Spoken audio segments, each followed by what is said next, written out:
안녕하십니까. 혼란한 정치 시사 이슈를 술술 풀어보는 선거권의 혼술 4월 3일 목요일에 인사드립니다.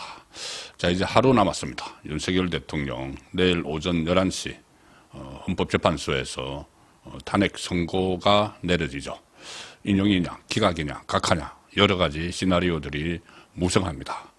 아직 정확히 아는 사람은 극소수일 걸로 보입니다. 일단 헌법재판관들, 그리고 최소한 당사자인 윤석열 대통령, 또 이재명, 오매불망 인용을 기다리는 이재명, 또 이재명 안쪽에 파이프라인, 일종의 빨대들이 많이 있죠. 문형배부터 정계선 여러 가지 빨대들이 있기 때문에 이미 충분히 파악을 했을 것이다. 그리고 윤석열 대통령도 직무가 정지되어 있지만 현직 대통령으로서 어느 정도 파악을 했다. 그러면은 오늘 정도 상황에서 두 사람의 어떤 움직임을 보면은 좀 길이를 읽을 수 있지 않을까, 결과를 좀 예측을 할 수 있지 않을까, 그런 생각이 듭니다. 오늘 윤석열 대통령은 여전히 아무런 메시지를 내지 않았습니다. 차분하게 기다리는 모습이고, 또 특히 대통령실에서 내일, 그러니까 변호인단이 공지를 했죠. 조금 전에 공지를 했는데 내일 헌재에 출석을 할지 안 할지 관심사였는데 출석을 안 하기로 했습니다. 경호 문제 이런 것들을 감안을 해서 출석을 안 하기로 했습니다. 그러니까 차분한 이 기조를 이어가고 있는 상황이죠. 자, 그런데 이재명은 이 D-1일, 선거 D-1일인데 오늘도 극언들, 아주 난폭한 말들을 쏟아내서 이재명의 최근 기류를 보면은, 그러니까는 선거율이 확정이 되는 그때 그 순간 지난 일요일이나 월요일 이 상황에서 내부적으로 헌재 내부에서 선거율이 확정이 됐고 그것이 4월 4일 날 한다는 것을 정청래가 소추위원장이죠. 정청래가 이재명에게 보고를 했다. 이런 말이 나오는 상황에서 그 시점 이후에 4월 4일 선거를 알게 된 시점 이후의 이재명의 언행을 보면은 마치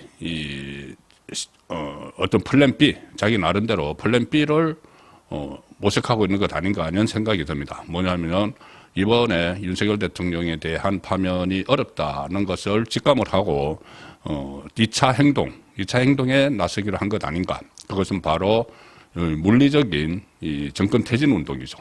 그래서 이 주변에서 이재명 주변에서도 4.19 이야기를 부쩍하기 시작을 했고, 이재명은 지금 이 윤석열 대통령의 비상계엄령을 계속 5.18 그리고 4.3 사건과 연결을 시킵니다. 그래서 아직 거기에 대한 처벌이 끝나지 않았다.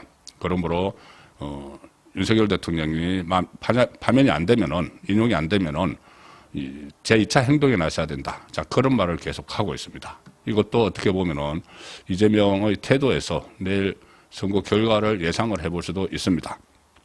실제로 지난번 월요일에 이재명은 갑자기 그 주말까지는 뭐 산불 현장을 가고 서해 수호의 날에 참석을 하고 이렇게 마치 대선 행보를 벌이는 것처럼 하다가 갑자기 이 선거일이 잠정적으로 헌재 안에서 이제 알려지기 시작한 그 시점에 월요일에 강화문 천막당사에 나타나서 뭐 4.3, 5.18과 이번 비상계엄령을 빗대면서 유혈 사태가 발생할 수도 있다. 이렇게 선동을 합니다. 유혈 사태 선동을 하죠. 그리고 어제는 성복, 현재 결과에 대해서 어떤 결과가 나오든 성복을 할 것이냐 이렇게 물어보니 이재명이 어제는 성복은 윤석열이 하는 것이다. 이렇게 했습니다. 자기는 성복하지 않겠다는 이야기죠. 불복 선언인데 이 이야기도 한 3주 전에 자기들이 분위기가 좋다고 생각을 했을 때 3주 전에 채널A 유튜브에 나가서 당연히 성복하는 것 아니냐 이렇게 말했던 것과는 배치되는 완전히 바뀐 입장이죠. 그래서 성복하지 않겠다는 것을 지금 미리 선언을 하고 자기 강성 지지층에게 성복하지 말라는 메시지를 미리 던지는 겁니다. 지금 마지막까지는 이 현재 재판관들이 결론을 어느 정도 다 내렸다 해도 마지막에 이제 서명을 할 때 내일 오전에 서명을 하기 직전에라도 한두 명이 바뀔 가능성 이런 것도 여전히 배제할 수 없기 때문에 이 헌재에 대해서 바로 직접적인 공격은 하지 않고 헌재를 칭송하는 그런 메시지도 내놨죠. 그런데 한편으로는 이 결과에 승복하지 않겠다는 것을 분명히 하면서 그냥 결과에 승복하지 않겠다고 하는 것이 아니고 그 다음에 행동에 나설 거라는 걸 계속 암시를 합니다. 자, 오늘 제주 4.3 사건과 관련해서 제주 4.3 사건 77주년 주념식이 있었죠. 거기에 이재명이 다녀온 뒤에 취재진과 만났는데 거기 간 자리에서 취재진과 만났는데 이제 윤석열 대통령 선거 하루를 앞둔 시점에서 무슨 말을 할지 굉장히 관심을 모았죠. 그런데 이런 식으로 이야기를 했습니다.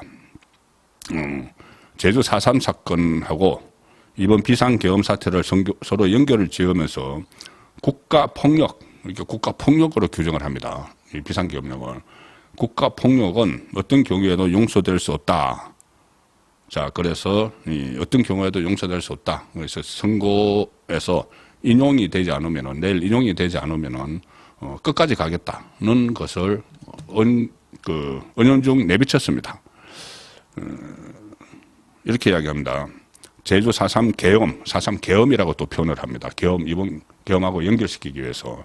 제주 4.3 계엄에 의한 국민 학살이 결국 단죄되지 못했고, 결국 1980년 5월 계엄령에 의한 국민 학살이 이루어졌다.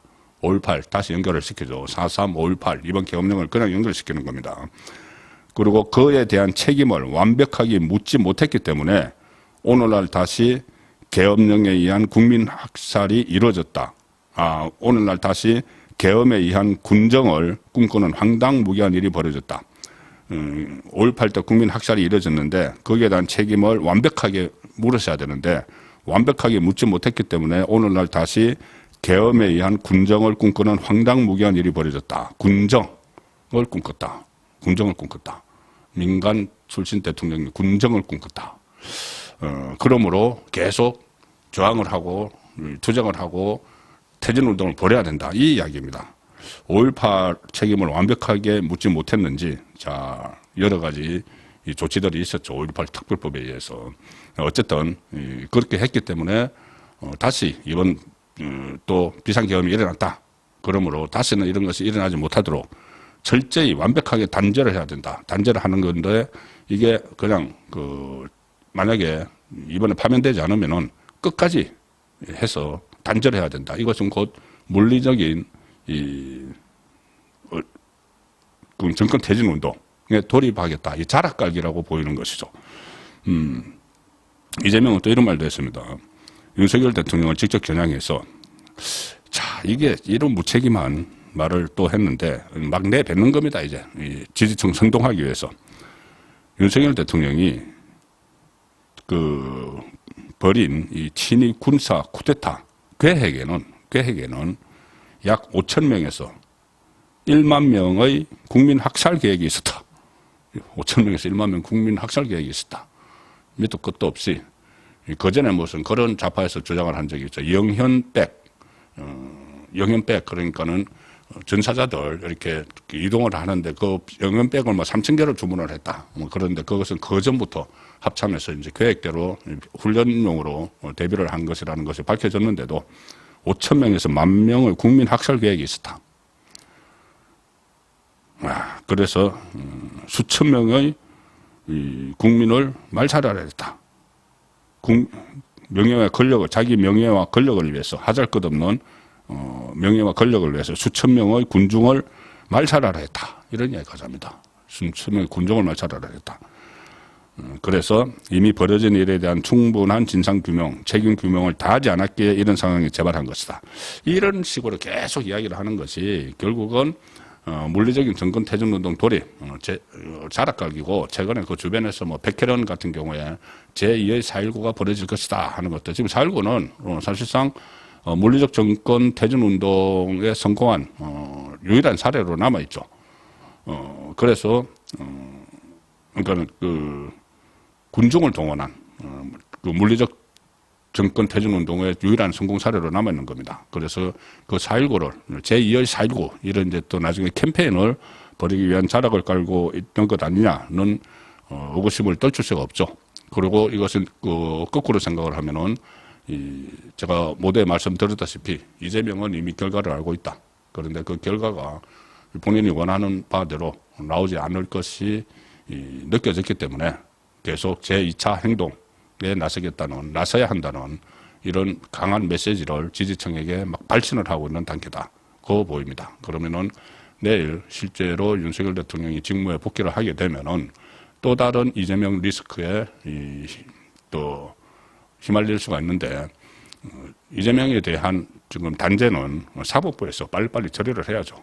선거법에서 2심에서 황당한 무죄가 나왔는데 이것도 대법원에서 빨리 바로잡는 파기 재판도 적극적으로 검토를 해야 되고, 1심에서 또 무죄가 나온 위정교사, 2심도 재판 날짜가 잡혔지만 신속히 진행을 해서 어쨌든 이재명 리스크를 제거를 하는 그 작업에 윤석열 대통령이 복귀를 하면은 적극적으로 나서야 될 시점이 됐다고 봅니다. 우선 제2차 플랜 B 뭐 이런 것을 작동하기 전에 조기에 분쇄를 하는 그런 과감한 조치들이 필요할 걸로 예상이 됩니다. 오늘 저녁 7시 라이브 선거권의 정치쇼에서 다시 한번 이 문제를 포함해서 선거 D-1일 분위기 그리고 예상치를 보고 드리도록 하겠습니다. 감사합니다.